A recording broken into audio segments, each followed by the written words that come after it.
10-10 sale is coming. So, ito yung mga makeup products na may recommend ko sa inyo guys at masasabi kong worth buying siya. So, let's start with Maybelline 30 Hour Lumi Matte Foundation with SPF 16. This one guys is okay na okay talaga siya for oily skin. Lightweight siya sa skin. Consistency nito guys is medyo creamy siya, ganyan. And yung coverage nito is medium coverage. Yung finish pala nito guys is soft matte siya. Kaya masasabi ko rin talagang okay siya for everyday. Like, papasok sa work, pang rampa. Kasi talagang naglalast siya sis. And ang good thing, may SPF 16. Kaya sun protection. Next is si Enigma Sketch Reduction Longwear Foundation. Now, itong foundation na to is may pros and cons siya. Ito kasi is kailangan niya talagang ma-prep mo yung skin mo, well moisturized, ganyan. At kapag na-apply mo siya sa skin mo ng makapal agad, yun, nagka-crack siya. Kaya the best tong i-apply is sa hand muna, then brush. The best siya with a brush, medyo dense na brush. Ang soft talaga ng finish niya. Now, kapag na well-prep mo yung skin mo, ay sobrang kabog talaga. Maganda tong pang-event kasi habang tumatagal, mas gumaganda talaga siya sa skin mo. Lightweight siya sa skin and yung coverage niya is medium to full coverage. Demi-matte yung finish nito and self-setting na siya. So, next is si Dazzle Me Cover Me Serum Foundation with SPF 35 PA+++. And now, recently purchased ko lang siya guys. And surprisingly, I'm loving this foundation for everyday kasi ang lightweight niya sa skin and para rin siyang skin-like finish. Pero make sure lang na although medyo self-setting siya ng very light, pero kailangan mo pa rin talaga siyang i-set ng powder or ng pressed powder kapag oily skin ka. Now, if you have dry skin, I think you will love this foundation. This one for everyday, this is nice. And with SPF na siya, so may sun protection ka na rin at the same time. For concealers naman, I have two. This is the Enigma Skin Reduction Longwear Liquid Concealer. In fairness naman siya, almost the same siya ng foundation nila na habang tumatagal, gumaganda siya. Although yung coverage nito is buildable siya, medium to buildable, hindi talaga siya yung super full coverage talaga. So, perfect to kapag mag-makeup ka lang na concealer lang, walang foundation. This is really nice and in fairness, long-lasting din siya. Next is si the Sa-M Concealer. Ito, ilang years ko talagang naging favorite to guys kasi talagang plakado, full coverage siya at perfect siya yung pang ano lang din. Yung magme-makeup pa lang na concealer, perfect din siya at talagang matatakpan niya yung mga chismis mo dyan sa face natin. For the eyeshadow naman, kung talagang gusto mo yung long wearing talaga, yung hindi nagpapatse-patse, si Glam Art talaga yung nangunguna sa akin ngayon. And talagang yung blendability nito guys, super smooth talaga.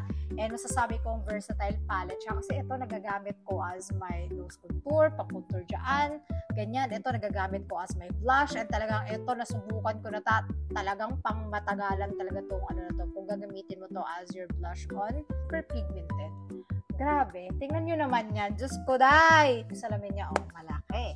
So, yun na naman. Ang ayoko lang dito, ang tagal nila mag-release ng mga bagong product nila. Although, I understand na gusto nila doing the best for us. But, I'm excited to see more, Miss Pao. And this one, affordable naman. And talagang, in fairness, guys, this one from Okanbay eyeshadow. Pigmented siya and affordable, like 200 lang to. Pero, ang dami mo ng shade na makukuha dyan. At ang dami nilang options. Like, so, kung naghahanap ka ng mas affordable na eyeshadow na marami ng color and then talagang pigmented, okay yung payoff nila. This one from Okanbay is talagang marirecommend ko.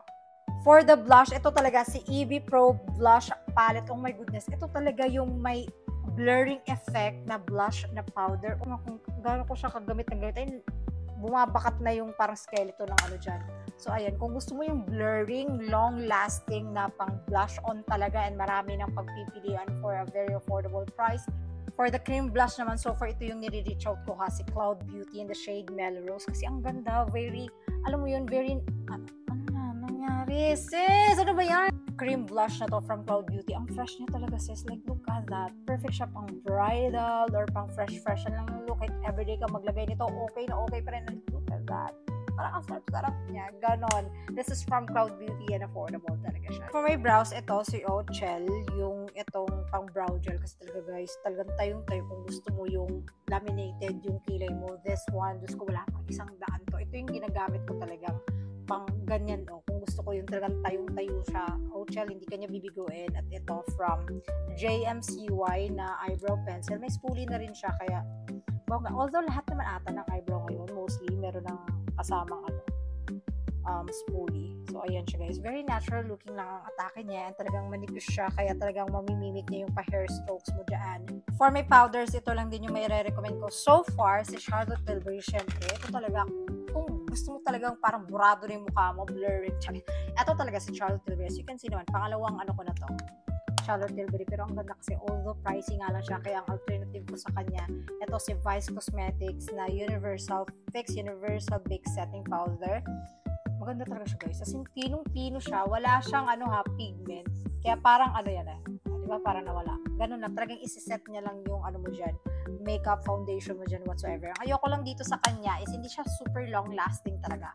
Parang mga 5 to 6 hours, medyo magpipeak through na yung pag-oil up ng skin mo. So, kailangan mo pa rin mag-retouch. Hindi katulad kay Charlotte Tilbury na kapag isa-set mo na siya, parang the whole day, hindi ka na mag-retouch, okay na okay pa rin talaga siya. And si Laura Mercier, although translucent yung kinuha ko, pero kapag i-apply ko siya dito, parang medyo may pigment siya ng a little bit for me. And blurring din naman talaga siya. Although pricey siya, pero I think it's super, super worth it talaga. For the lipstick, ito si Otto o yung bullet lipstick nila na long-lasting Kinemirut. Dahil ito yung gamit-gamit ko, although nag-lip liner na ako. Ito talaga, once na nag-set, hindi siya basta-basta nabubura talaga kahit kumain ka ng mamantika, andun pa rin siya, hindi siya matatanggal dito na parang ang pangit tignan. Ito talagang, kakapit at kakapit talaga si Uto. Itong shade na gamit ko is si M21. I really love it. Perfect siya sa lahat ng skin tone for me. Let me know in the comments if you want part 2. So yun guys, bye!